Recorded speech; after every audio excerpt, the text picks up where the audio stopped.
Hey logicians, this is your Professor O'Million Chuck coming at you with some more homework tips for homework 4.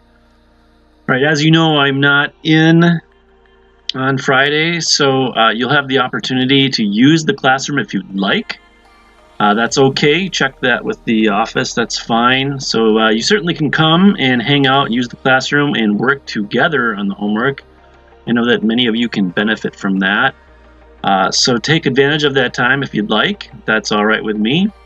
You do not need to turn the homework into the office, though. You can just save it for Monday.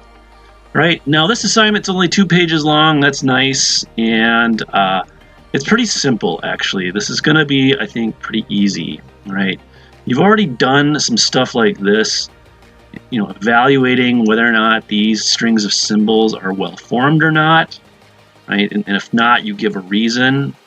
I have no worries about this. You all did really great on this part, so just do that, get that done, real easy.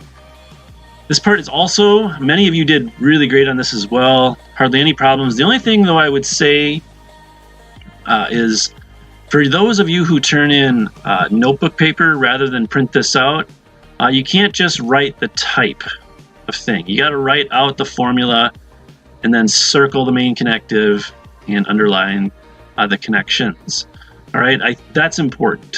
If you don't do that, then I'd take half the points off. Some of you, unfortunately, had to experience that. So just make sure that you identify the main connective and then also the type. Okay, so here's your problem set for doing that. All right, here's the new work. You have to fill in these tables correctly. That's what I want to see. I want you to be able to fill in what they should be given these inputs. All right, so every row, okay? I've said this a number of times now. If you don't know what these mean, you will flunk the course, okay? Some of you are struggling on Wednesday to complete just the in-class practice problems because you just didn't know what these meant, okay? Now, where you can find out what those mean is in my lecture on the semantics of TFL. Here are the relevant slides that start up at slide 3. Right? There's the negation. Slide 4 has got the conjunction. There's the disjunction, and there is the biconditional, okay? And of course our good old conditional as well. So let's go back to the homework. All you got to do is fill that in. It's pretty easy. Now look at question 4. It says, suppose we are going to evaluate the following argument for validity. Supposing, okay, so you don't actually have to evaluate it for validity. Okay, I don't really care about that. All I care about is this part, writing down a complete, adequate, not total model for this argument, right? Just ignore the not total part. I didn't go over that in class. I don't think it's relevant. I think it just confuses students, so don't worry about that. But a complete model you should know about. Also, too, I wanted to note this, right? I don't know why the computer did this. Premise 1, premise 2, and then 4. Okay, then, just never mind that. What you got to do is write down a complete, adequate model. Now, what is that? All right, well, let's take a look. Oh, that's the music. I didn't want to do that. Let's see. Complete models are on, well, here's adequate, right? Remember how I talked about that? These are just kind of good enough for testing things, right? You're able to, let's see, what does it say here? Assign truth values to every atomic well-formed formula that appears in the set, right? So there's 2 different kinds, right? There's the complete and effective, right? The effective ones are just where you kind of fill in all the bubbles on the truth table, right? All the different rows. So if you have like 3 different formulas, you write out the 8 possibilities. That's an effective one. A complete one,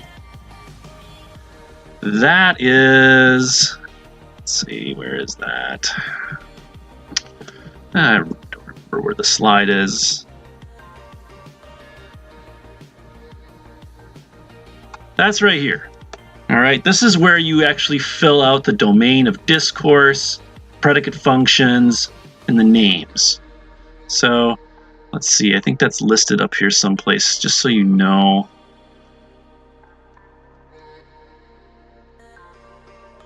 Yeah, model's called complete if it specifies a domain extension for all the predicates. All right, that's a complete one. Model called effective if it only specifies the truth values for all atomic formulas. Okay, so for the complete one, what I'm wanting to see here, let's see, where is that? Yes, my big question mark, right?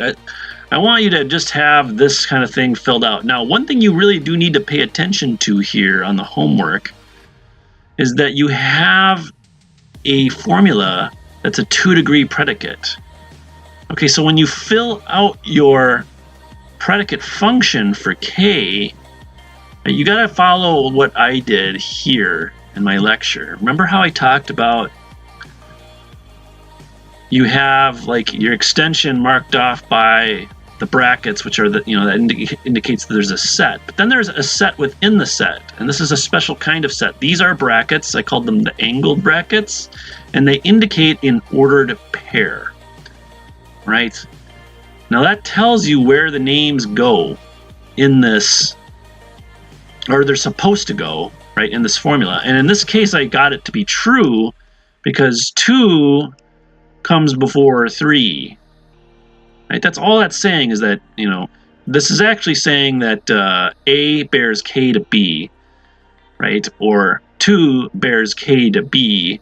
I'm sorry, 2 bears K to 3. And that's what we have here. 2 is doing that work, bearing K to 3, right? And that order matters, okay? You have to express that in order for it to be true, right? If the extension of K was the other way around, like 3, 2, then this would be false, okay? That ordered pair 2, 3 would not be in there. It would be 3, 2.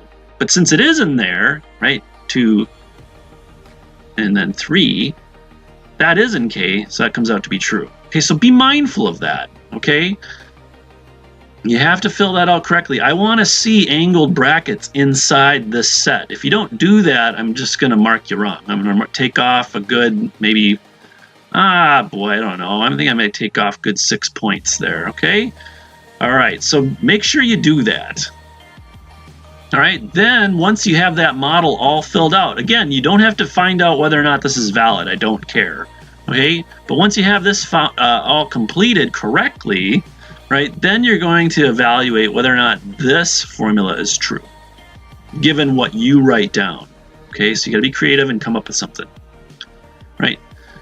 Then you're just going to fill in this as an effective model. Now that's just the task of putting like everything in the truth table, right? Now you've been doing this pretty good, but this is an effective test.